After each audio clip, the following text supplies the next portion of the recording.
నమస్తే నేను మీ కుప్ప పద్మిని ఇన్నాళ్ళు మీ సపోర్ట్ ని నాకు అందిస్తూ మీ ప్రేమని నాకు అందిస్తున్న ప్రతి ఒక్కరికి కృతజ్ఞతలు ఇప్పుడు చూడబోతున్న ఈ వీడియో కూడా ఖచ్చితంగా మీకు ఉపయోగపడుతుంది లైక్ షేర్ అండ్ సబ్స్క్రైబ్ చేసి మీ ఇష్టాన్ని అలాగే మీ సపోర్ట్ ని నాకు అందించండి అలాగే ఈ వీడియో పట్ల మీ అభిప్రాయాన్ని కమెంట్ సెక్షన్ లో కమెంట్ చేసి నాకు తెలియజేయండి నమస్తే నమస్కారం రేపటి విశిష్టతని ఒకసారి చూద్దాం రేపు 20వ తారీఖు జూలై నెల 2024వ సంవత్సరం శనివారం శ్రీ క్రోధినామ సంవత్సరం దక్షిణాయనం గ్రీష్మ ఋతువు రేపు ఆషాఢ మాస శుక్లపక్ష చతుర్దశి తిథి సాయంత్రం 5:59 వరకు తదుపరి పూర్ణిమా తిథి పూర్వాషాఢ నక్షత్రం రాత్రి 1:49 వరకు తదుపరి ఉత్తరాషాఢ నక్షత్రం వైత్రితి యోగం రాత్రి 12:08 వరకు తదుపరి విష్కుంభ యోగం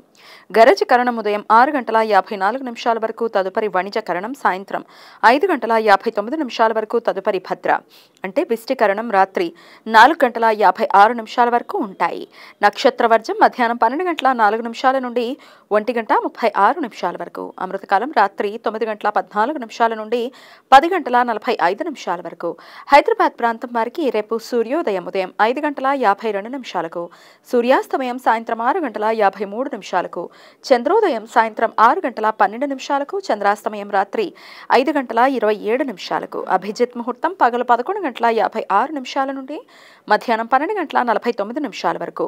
దుర్ముహూర్తం ఉదయం 5:52 నుండి 7:36 వరకు రాహుకాలం ఉదయం 9:07 నుండి 10:45 వరకు గుళిక కాలం ఉదయం 5:52 నుండి 7:29 వరకు యమగండం మధ్యాహ్నం 2 గంటల నుండి 3:38 వరకు రేపు పవిత్రారోపణం లేదా పవిత్రారోహణం పవిత్ర చతుర్దశి ఈ ఒక్కరోజు విష్ణుమూర్తిని పూజించినట్లయితే ఒక సంవత్సరం అంతా విష్ణుమూర్తిని పూజించిన ఫలితం పుణ్యం లభిస్తుంది అని భక్తుల నమ్మకం పవిత్రం అంటే దర్భతో చేసిన ఉంగరం లేదా నూలుతో వడికిన జంధ్యం అని అర్థం అగ్నిపురాణం ప్రకారం ఆషాఢ శ్రావణ భాద్రపద ఆశ్వయుజ కార్తీక మాసాలలో ఈ వ్రతం ఆచరించడానికి అనుకూలం ముఖ్యంగా రేపు గాయత్రి మంత్రాన్ని జపిస్తూ బంగారంతో కానీ వెండితో కానీ రాగితో కానీ నూలుతో కానీ జంధ్యాన్ని కానీ దర్భతో ఉంగరాన్ని కానీ చాలా నిష్టగా తయారు చేయాలి తర్వాత విష్ణుమూర్తికి పూజ చేసి విష్ణు గాయత్రి మంత్రాన్ని జపిస్తూ పవిత్రాన్ని విష్ణుమూర్తి ప్రతిమకు అలంకరించి విష్ణు సహస్రనామ స్తోత్రం పారాయణం చేయటం వలన సకల శుభాలు కలుగుతాయని నమ్మకం కొన్ని ప్రాంతాలలో రేపు శివ పవిత్రార్చనం భక్తులు రేపు శివుణ్ణి రుద్రాభిషేకంతో పూజించి దర్భలతో చేసిన ఉంగరాన్ని యజ్ఞోపవీతాన్ని సమర్పిస్తారు పూర్ణిమ తిథి సాయంత్రం 5:59 నుండి ఎల్లుండి మధ్యాహ్నం 3:47 వరకు ఉన్నందువలన రేపు కోకిలా వ్రతం అధిక మాసంలో ఆషాఢం వచ్చిన సంవత్సరంలో నిజ ఆషాఢ పౌర్ణిమ రోజున ఈ వ్రతం ఆచరించాలి కానీ కొన్ని ప్రాంతీయ సాంప్రదాయాల ప్రకారం ప్రతి సంవత్సరం ఆషాఢ పౌర్ణిమ రోజు కోకిలా వ్రతం ఆచరిస్తారు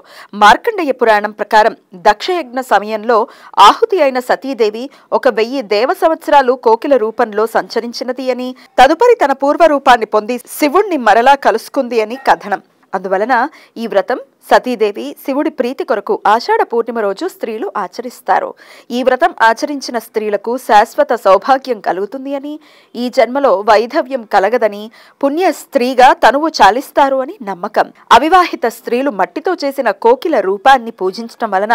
అపురూపంగా ప్రేమగా చూసుకునే భర్త లభిస్తాడు అని నమ్మకం